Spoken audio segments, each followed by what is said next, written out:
દુનિયાના સૌથી ઊંચા પર્વત માઉન્ટ એવરેસ્ટ પર અત્યાર સુધીમાં 11,000થી વધુ લોકો ચડી ચૂક્યા છે. પણ શું તમે જાણો છો કે એવરેસ્ટ કરતાંય 2200 મીટર નાનો હોવા છતાં કૈલાસ પર્વત પર આજ સુધી દુનિયાનો એક માણસ પણ કેમ નથી ચડી શક્યો? નાસાના સેટેલાઇટ પણ જ્યારે કૈલાસ પર્વતની ઉપરથી પસાર થાય છે ત્યારે એમની કંપાસ અને મશીનો કેમ કામ કરવાનું બંધ કરી દે છે? રશિયાના વૈજ્ઞાનિકોએ તો ત્યાં સુધી દાવો કર્યો કે કૈલાસ કોઈ સામાન્ય પર્વત નથી, પણ એ પૃથ્વી પર બનેલો સૌથી મોટો માનવ નિર્મિત અથવા તો એલિયન્સ દ્વારા બનેલો પિરામિડ છે. કોણ રોકે છે લોકોને કૈલાસ પર્વત પર ચડતા?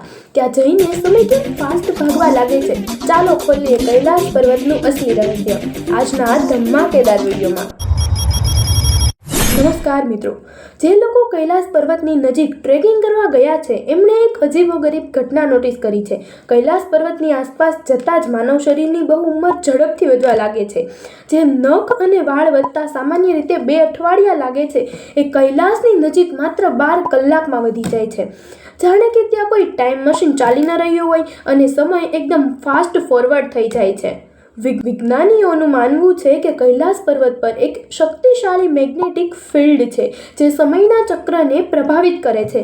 પણ હિન્દુ ધર્મશાસ્ત્રો કહે છે કે એ પૃથ્વીનું કેન્દ્ર છે જ્યાં ખુદ મહાદેવ બિરાજમાન છે અને ત્યાં કાળ એટલે કે સમય પણ એમની મરજી વગર નથી ચાલી શકતો. હવે મિત્રો, સૌથી મોટો ધમાકો તો ત્યારે થયો કે જ્યારે સાયન્સે કૈલાસ પર્વતને પૃથ્વીનું કેન્દ્ર બિંદુ જાહેર કર્યું.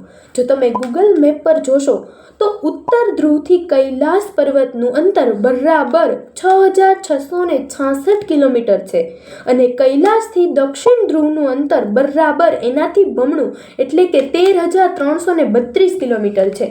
આ કોઈ સામાન્ય સંયોગ હોય જ ના શકે. એટલું જ નહીં, રશિયન વૈજ્ઞાનિક ડોક્ટર અનસ્ટ મુન્દ્સેવ આખા પર્વતની સ્ટડી કરીને કહ્યું કે કૈલાસ અંદરથી પોલો હોઈ શકે છે.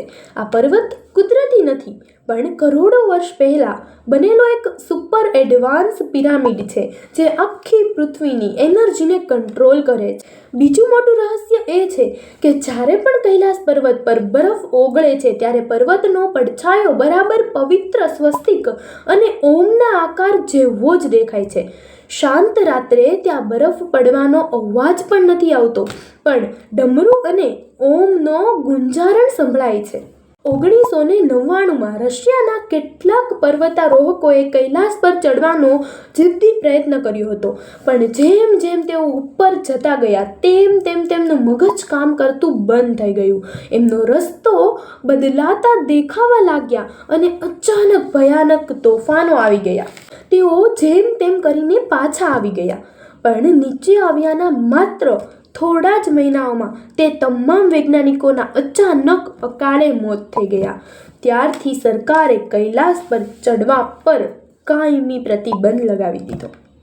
તો દોસ્તો, વિજ્ઞાન ગમે તેટલી કોશિશ કરી લે પણ કૈલાસ પર્વત એ સાબિત કરે છે કે બ્રહ્માંડમાં એવી શક્તિઓ આજે પણ છે જેને માણસ ક્યારેય જીતી નથી શકતો.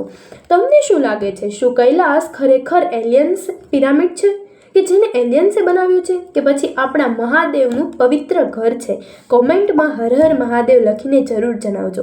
અને જો તમને મારો આ વિડીયો ગમ્યો હોય તો લાઈક, શેર અને ચેનલને સબસ્ક્રાઈબ કરી દેજો. હવે મળીએ આવા જ રહસ્યમય વિડીયોમાં. ત્યાં સુધી જય શ્રી કૃષ્ણ.